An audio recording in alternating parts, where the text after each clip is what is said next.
하나님은 사랑이십니다라는 제목으로 함께 은혜를 나누겠습니다. 오늘은 사순절 두 번째 주간입니다. 또 우리가 하나님을 경험하는 40일 기도회 이번 주간 주제는 하나님은 당신과 사랑의 관계를 추구하신다라는 주제입니다. 아시겠지만 성경은 한 단어로 요약을 하면 사랑입니다. 영어로 아주 쉽습니다. God is love. 따라해 볼까요? God is love. 하나님은 사랑이십니다. 그래서 교회에서 이 표하고 전도할 때 가장 많이 쓰는 말이 이 단어입니다. 하나님은 사랑이십니다. 하나님이 사랑이시라는 것은요, 하나님의 본질이 사랑이라는 거예요. 성경에는 하나님의 사랑에 대한 이야기들로 가득 찹니다. 창세기부터 요한계시록에 이르기까지 성경 66권 전부 다 하나님의 사랑 이야기입니다. 그래서 어떤 목사님은 성경은 우리를 향하신 하나님의 사랑의 편지, 곧 연애 편지라고 했습니다. 연애 편지 받아보신 분 아무도 없어요? 이거 모르면 이게 설교가 안 되는데. 난 솔직하게 손 두면은 좀 위험하신 분들도 있을 수 있으니까 알았어요. 이해했습니다. 이 연애 편지를 받으면요, 읽고 또 읽고 또 읽습니다. 그래서 그 내용이 머릿속에 쏙 들어갑니다. 왜 읽고 또 읽습니까? 사랑하니까. 그 사람에 대해서 궁금하니까. 제가 가급적이면 이제 하람이 얘기를 안 하고 싶은데, 왜 그러냐면 제가 아들을 사랑하더라고요. 그래서 이 머릿속에 절반은 40일 기도회, 절반은 하람이에요. 그래서 예. 근데 제가 편지 받았다고 얘기했잖아요. 기초훈련 5주 동안 일방적으로 보내기만 하고 받지 못했던 편지를 한 통을 딱 받았는데, 그 편지를 읽고 또 읽게 되더라고요. 왜 그럴까? 사랑하니까. 이 성경은 그 하나님의 사랑의 이야기가 가득 차 있어요. 그럼 우리가 읽고 또 읽어야 되지 않겠습니까? 그러면 그 안에서 누구에 대한 이야기가 가득 찰까요? 나에 대한 이야기, 나를 사랑한 이야기, 그리고 인간들에게 하나님의 고귀한 성품과 자유의지를 또 우리에게 주셨어요. 성경에 보면 또 아름다운 사랑의 교제를 나누기를 원하셨던 이야기들이 가득 차 있습니다. 이런 사랑의 관계를 유지하기 위해서 하나님은 저와 여러분을 창조하셨습니다. 그래서 태초에 하나님이 천지를 창조하시고 아담을 만드셨을 때 아담과 하나님과의 관계를 가만히 보면 어떤 관계예요? 사랑의 관계예요. 교제의 관계예요. 서로 대화하고 이야기 나누고. 그러므로 인생을 살면서 사랑할 줄도 모르고 사랑받을 줄도 모르고 산다면 정말 그 인생은 안타깝고 잘못된 인생입니다. 우리는 하나님을 사랑하고 또 우리 이웃들과 서로 사랑하며 살아야 됩니다.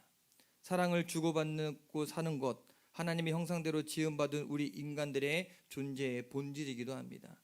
따라해 볼까요? 사랑하는 것이 우리의 목적이다. 하기만 할까요? 아니요, 받을 줄도 알아야 돼요. 사랑받는 것도 우리의 존재의 본질입니다. 그래서 사도 요한은요, 오늘 말씀에 사랑하는 자들아 우리가 서로 사랑하자라고 말하고 있습니다.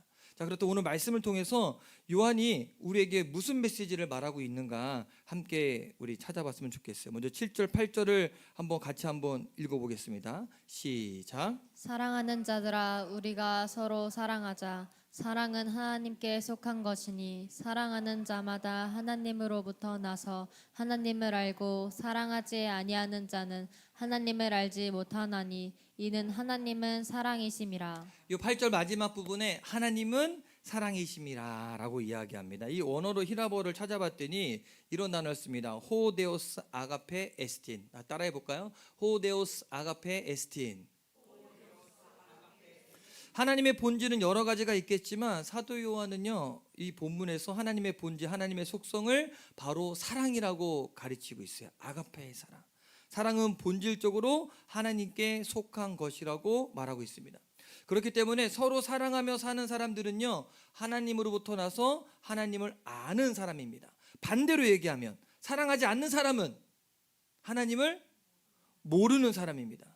하나님을 모른다는 말을 다른 말로 표현하면 뭘까요? 구원받지 못한다라는 말입니다. 하나님은 사랑이신데 그 사랑의 마음에 사랑이 없고 또 사랑을 실천하지 않는다면 그 사람은 구원받은 사람일 리가 없다는 얘기예요. 무서운 말씀이에요. 여러분 구원 받으셨습니까? 예수님의 사랑이 여러분 안에 있으십니까? 그럼 여러분 사랑하고 사십니까? 정말로요? 사랑이 가득합니까? 한번 둘러봅시다. 옆에 사람, 뒤에 사람. 사랑이 가득해 보이나? 요한일서 4장 16절에는요 이렇게 이야기합니다. 함께 읽어볼까요? 시작. 하나님이 우리를 사랑하시는 사랑을 우리가 알고 믿었노니 하나님은 사랑이시라. 사랑 안에 거하는 자는 하나님 안에 거하고 하나님도 그의 안에 거하시느니라. 여기 말씀에 보면 하나님의 사랑을 알고 믿은 사람 그리고 서로 사랑하며 사는 사람들은요 분명하게 이야기하기를 구원받은 하나님의 자녀고 하나님의 백성이라는 것입니다. 여러분은 하나님의 사랑을 알고 믿고 있습니까? 그러니까 교회 나왔지, 그죠? 우리 중에 어떤 사람은 교회에 출석하고 하나님을 믿는다고 말하면서도 하나님의 사랑을 알지 못하는 사람이 있을 수도 있습니다. 더 정확하게 말하자면 하나님의 사랑을 받은 경험이 없을 수도 있습니다. 저는 그런 분들이 있다면 오늘 이 말씀을 듣고 하나님의 사랑을 알고 믿게 되기를 간절히 축원합니다. 자, 그렇다면 우리가 어떻게 하나님의 사랑을 알고 그 사랑을 경험할 수 있을까? 이걸 좀 쉽게 표현하면 하나님의 사랑을 경험한다는 말을 이렇게 얘기할 수 있어요. 은혜 받는다. 따라해 볼까요? 은혜 받는다. 자, 사람은 누구나 은혜를 받으면요 영적인 눈이 밝아집니다. 그리고 깨닫지 못했던 것을 알게 됩니다. 하나님의 은혜가 임하면 제일 먼저 깨닫는 게 뭐냐면 하나님의 사랑입니다. 하나님이 나를 사랑하시는구나. 또 은혜를 받게 되면 또 하나님께서 나를 위해 하신 일들이 보이기 시작합니다. 나 같은 죄인을 용서하셨구나. 이렇게 나를 도와주셨구나. 하나님이 나와 함께 하시는구나. 그래서 은혜 받은 사람들의 특징이 있습니다. 뭐예요? 울어. 왜? 눈물이 나요. 왜? 하나님이 나를 사랑하셨구나. 나를 건져내셨구나. 감사의 눈물을 흘리게 되는 거예요. 이거는 처음 받았을 때뿐만 아니라 일평생 살면서 계속 반복되는 거예요. 저는 울까요? 안 울까요? 울어요. 죄송하지만 나이를 먹었나 봐. 자꾸 눈물이 나. 근데 이게 신앙이 깊어지면 깊어질수록 이 은혜의 간격이 더 깊어지는 거예요. 어떤 사람은 좋은 일을 만날 때 하나님의 사랑을 느끼기도 하지만 진짜로 하나님의 은혜를 받은 사람은요 환난을 당해도 어려운 일을 만나게 되어도 그 속에서 하나님의 사랑을 더 진하게 느끼기도 합니다. 여러분 하나님의 사랑을 경험해 보지 않은 사람은요 사랑의 하나님을 알 수가 없습니다. 또한 그 사람은 다른 사람을 진심으로 사랑할 수도 없습니다. 사랑하는 척은 할 수 있어요. 그런데 진짜는 할 수 없어요. 그래서 사도 요한이 오늘 말씀해 보면 사랑하는 것과 하나님을 아는 것을 동일선상에 놔뒀습니다. 사랑하는 자마다 하나님으로부터 나서 하나님을 안다. 그러나 사랑하지 않는 자는 하나님을 알지 못한다. 여러분 하나님을 아십니까? 그럼 하나님을 사랑하십니까? 사랑하십니까? 이게 똑같다는 거예요. 요한일서 3장 10절에 요한이 이렇게 이야기해요. 같이 한번 읽어볼까요? 시작. 이러므로 하나님의 자녀들과 마귀의 자녀들이 드러나나니 무릇 의를 행하지 아니하는 자나 또는 그 형제를 사랑하지 아니하는 자는 하나님께 속하지 아니하느니라. 이 말씀에 보면 아주 명확하게 구분짓거든요. 누가 하나님의 자녀라고 이야기해요? 의를 행하고 사랑하는 자. 자, 그럼 누가 마귀의 자녀예요? 형제를 사랑하지 않는 자. 자, 그러므로 정말 하나님의 자녀가 되면 그 사람은 의를 행하게 되고 형제를 사랑할 줄 알게 된다는 거예요. 다시 한번 물어볼게요. 여러분 하나님의 자녀입니까? 마귀의 자녀입니까? 물어 뭐예요, 그죠? 그러면 하나님의 자녀이면 형제를 사랑하는 것이 마땅하다는 거예요. 자, 그러므로 성령의 역사는요 은사나 기적으로 판가름 나는 것이 아니라 사랑으로 판가름 나는 겁니다. 무엇이 진정한 교회의 부흥일까요? 사람의 숫자가 많아지는 것? 저는 아니라고 봅니다. 사랑의 부흥이 일어나야 진짜입니다.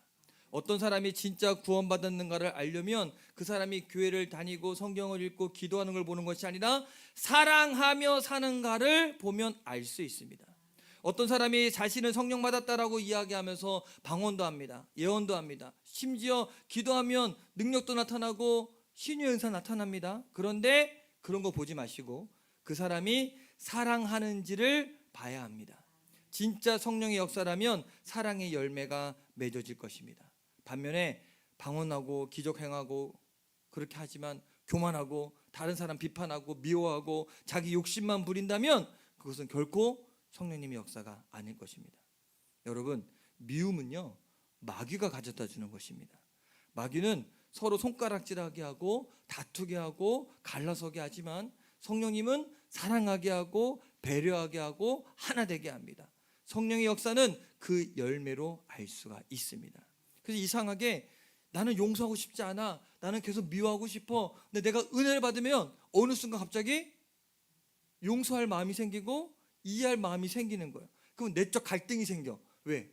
머리로는 내가 당한 게 생각나니까 용서하면 안 돼. 성령이 주신 마음으로는 사랑해야 돼. 그 막 충돌하다가 결국에는 용서하게 되는 것이 그리스도인의 모습입니다.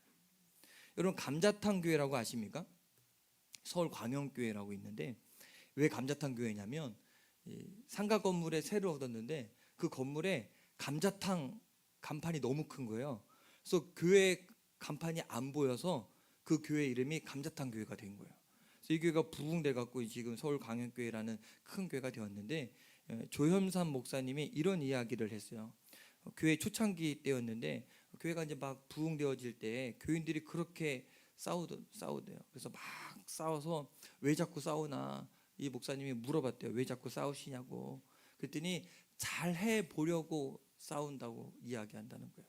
목사님 너무 신경 쓰지 마세요. 이게 다 잘해 보려고 싸우는 겁니다. 잘해 보려고 그러는 거지 왜 그러십니까? 그래서 가만히 살펴보니까 정말 잘못되자고 싸우는 분이 한 사람도 없더래요. 정말 잘해 보려고, 교회가 잘 성장해 보려고, 속회 모임을 잘 해보려고 다투더래요. 그래서 이 목사님이 아주 강하게 이야기했대요. 여러분, 우리 잘하지 맙시다.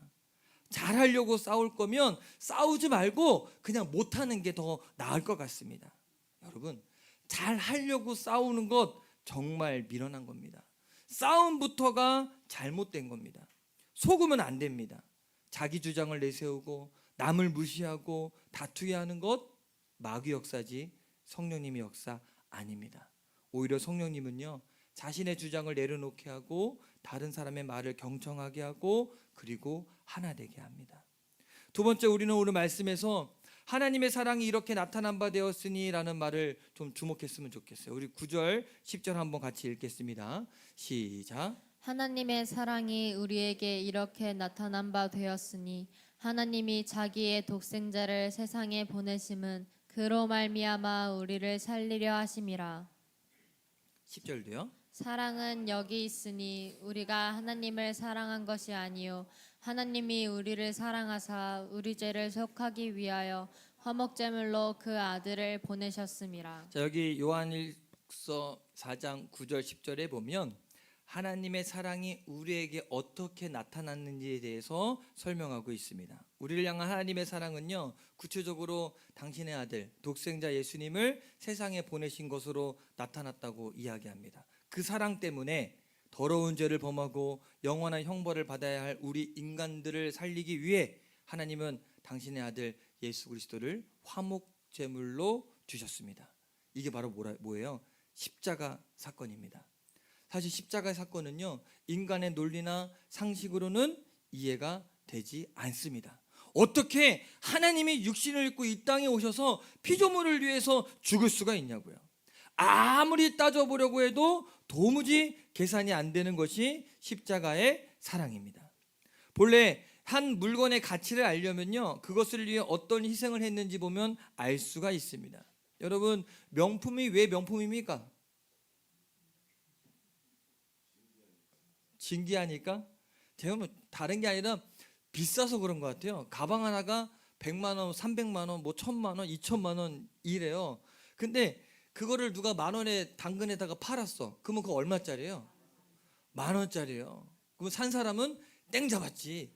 왜 1000만 원짜리를 만 원에 사니까.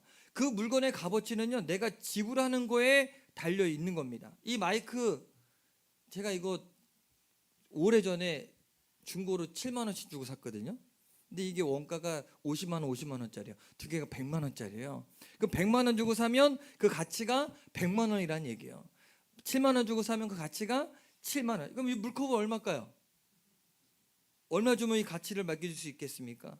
그런데 여러분, 하나님이 저와 여러분들을 구원하기 위해서 무엇을 희생하셨습니까? 무엇과 맞바꾸었습니까? 예수님의 목숨과 맞바꾸었습니다. 하나님의 아들이란 곧 하나님 자신과도 같거든요. 말하자면 우리를 구원하고 우리와 사랑의 교제를 나누기 위해 하나님은 당신 자신 전부를 우리에게 주신 겁니다. 그러므로 십자가의 사건은요, 하나님 사랑의 극치예요. 생명을 내어주신 거예요, 우리에게. 하나님이 저와 여러분들을 얼마만큼 사랑하십니까? 십자가만큼. 그러므로 십자가에서 용서받지 못할 죄가 없습니다. 십자가는 죄인들이 하나님께로 돌아갈 수 있는 근거입니다.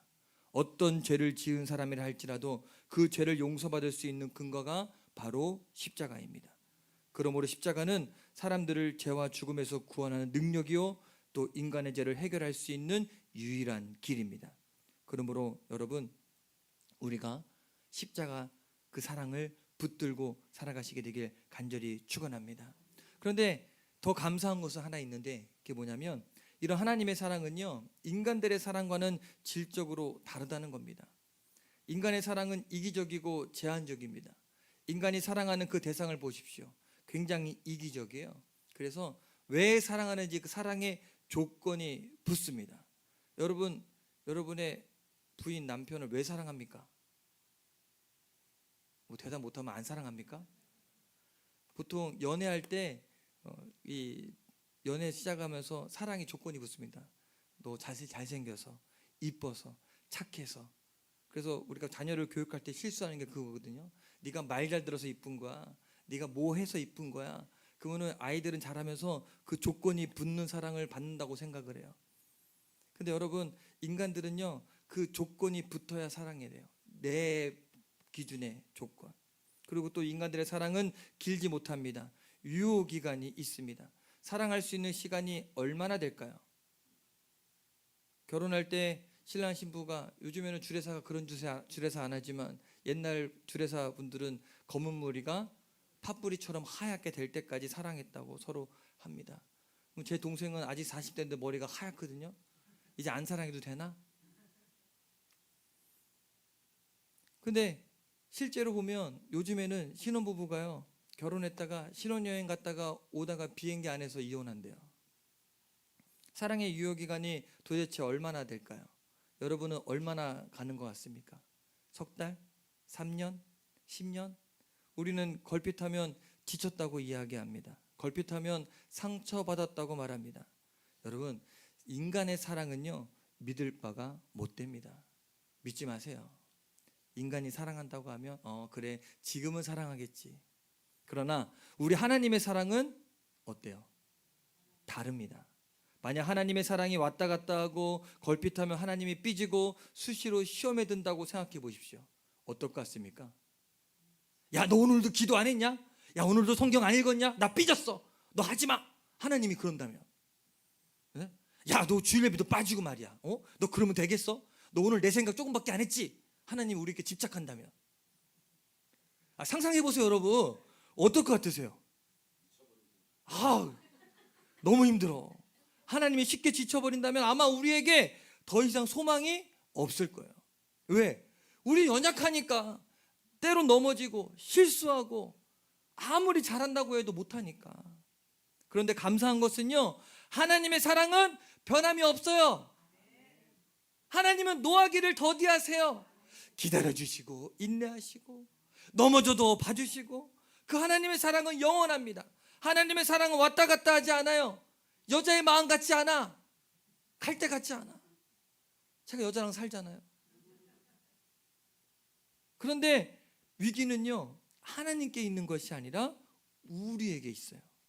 우리는 기도하면서 하나님이 나를 버리셨나? 하나님 어떻게 나에게 이렇게 할 수 있나? 원망하고 투정도 부리지만 아니에요. 하나님은 변함이 없어요. 하나님 사랑에는 문제가 없어요. 그런데 사실 그 사랑의 위기가 온 것은 나예요, 나.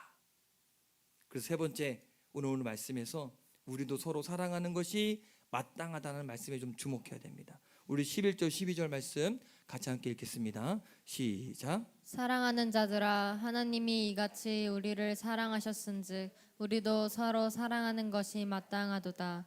어느 때나 하나님을 본 사람이 없으되 만일 우리가 서로 사랑하면 하나님이 우리 안에 거하시고 그의 사랑이 우리 안에 온전히 이루어지느니라. 여기에서 사도 요한은요, 하나님의 사랑을 받은 우리도 서로 사랑하는 것이 마땅하다라고 말합니다. 여러분, 어느 때 마땅하다라고 이야기해요? 당연히 해야 할 때, 당연히 그렇게 해야 하는 것. 그리고 어느 때나 하나님을 본 사람이 없지만 서로 사랑하면 사랑의 하나님이 우리 안에 거하시고 그 사랑이 우리 안에 온전히 이루어진다고 말합니다. 하나님은 눈에 보입니까? 보이지 않습니다. 그러나 눈에 보이지 않는 하나님을 알아가고 그 하나님과 친근해지는 방법이 있는데 그게 뭐다? 사랑이다. 그래서 우리가 서로 사랑하면 하나님이 우리 안에 오시고 우리 안에 거하십니다. 더 정확하게 표현하면요, 우리의 사랑 안에 하나님이 거하시는 거예요. 왜? 하나님은 사랑이기 때문에. 그러므로 여러분, 우리가 서로 사랑하며 사는 것, 하나님을 우리 안에 거하게 하는 방법입니다. 하나님과 더 친근해지는 비밀입니다. 사랑을 많이 하세요. 그러면 하나님이 우리 안에 거하신 것을 느끼실 것입니다.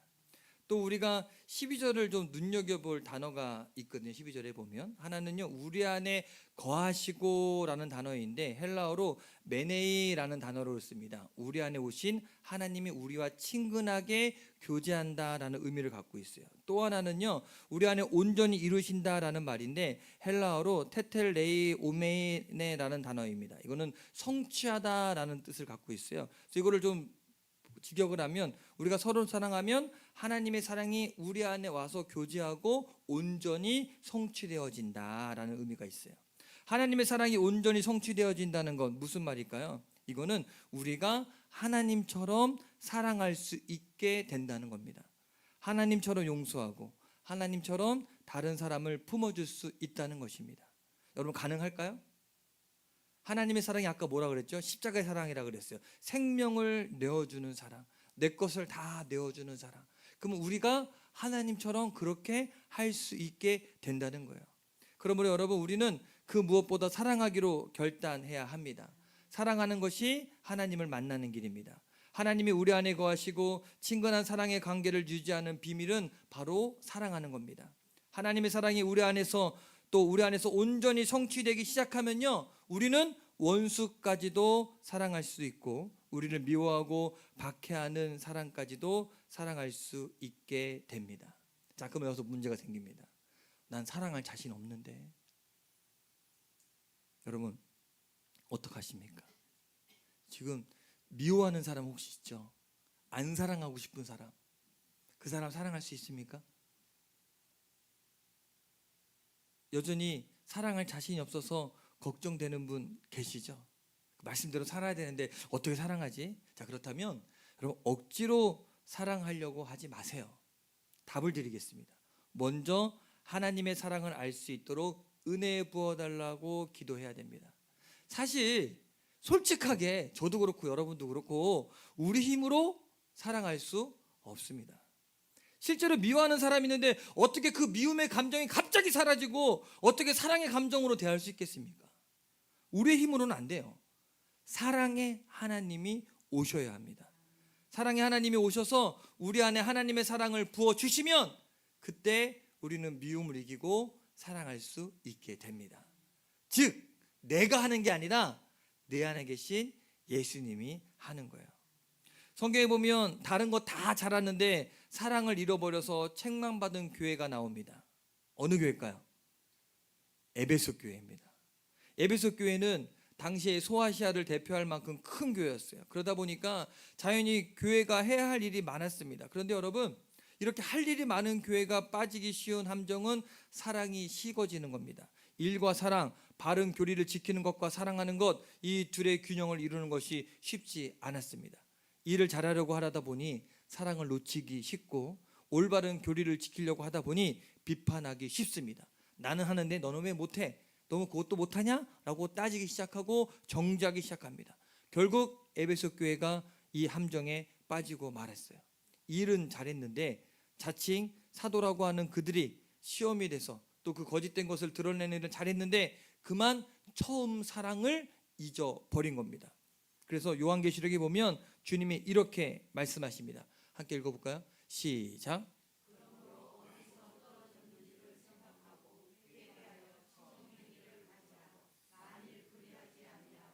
회개하지 아니하면 내가 내게 가서 내 촛대를 그 자리에서 옮기리라. 여러분, 촛대로 옮긴다는 것은 더 이상 교회가 아니라는 거예요. 더 이상 하나님 영광을 드러내는 단체가 아니라는 겁니다. 얼마나 무서운 경고입니까? 뭘 회복하라고요? 처음 행위. 처음 행위가 뭐예요? 우리가 은혜 받으면 제일 먼저 하는 거, 사랑하는 거. 그러므로 교회는 누가 뭐라고 해도 사랑이 넘쳐야 됩니다. 하나님을 사랑하고 형제들을 사랑하는 것이 넘쳐야 그 교회가 진정한 교회입니다. 사랑해서 망하는 법 없습니다. 진정한 사랑이 생명을 살릴 수 있습니다. 육체적인 욕망과 이기심으로 죽어가고 있는 이 세상을 살리는 길, 우리가 하나님을 뜨겁게 사랑하고 우리 이웃을 우리 자신과 같이 사랑하는 것, 그것밖에 없습니다. 저는 우리 교회가 늘 얘기하는 거지만 사랑이 넘치는 교회가 되었으면 좋겠어요. 사랑으로 소문난 교회가 되었으면 좋겠습니다. 여러분, 우리는 하나님의 사랑을 이미 받았어요. 하나님의 엄청난 사랑을 받은 우리는 우리 이웃을 사랑해야 합니다. 사랑할 힘이 없으면 하나님께 간절히 구하세요. 하나님의 사랑을 나에게 부어달라고. 사랑을 구하는 것도 하지 않는다면 정말 그거 잘못된 거거든요. 다른 거 세상 것 구하지 마시고 먼저 사랑을 구합시다. 그리고 오늘부터 사랑하며 살겠다고 결단합시다. 한번 따라해 볼까요? 사랑하며 살겠습니다. 이제 볼 거예요. 사랑하나 못하나. 여러분, 눈 보면 알아. 저를 사랑하는지 안 사랑하는지. 옆에 있는 분 봐볼까요? 사랑하나 안 사랑하나? 뒤에 있는 분 봐보세요. 사랑하나 안 사랑하나? 도끼 눈 뜨고 있나? 우리가 서로 사랑할 때 우리는 비로소 하나님을 볼 수 있고, 우리가 서로 사랑할 때 사랑의 하나님을 더 깊이 알아가게 될 것입니다. 제가 말씀을 준비하면서 이 주만 바라볼지라 찬양이 너무 좋았어요. 그래서 아시겠지 모르겠지만 어제 기도회 때도 하고 오늘 오전에도 하고 지금 또 할 거예요. 왜냐면 이 가사가 갑자기 저의 심령을 찌르고 주님의 음성으로 들리는 거예요. 하나님 사랑의 눈으로 우리를 어느 때나 바라보시고 우리의 작은 신음소리에도 응답하시고, 그 사랑이 우리 안에 거하면 우리가 못할 게 있겠습니까? 누가 신음소리에 응답합니까? 왜 약 먹어 그러지. 근데 우리가 그 작은 신음소리만 내도 우리 하나님은 와서 응답해 주신다는 거예요. 부르짖어도 응답하지만 때로 힘들어서 부르짖을 힘조차 없을 때도 우리를 들어주신다. 그게 하나님의 사랑이라는 거예요. 그 사랑이 우리 안에 거할 수 있도록 우리 함께 찬양하고 기도하겠습니다. 우리 주만 바라볼지라 찬양합시다.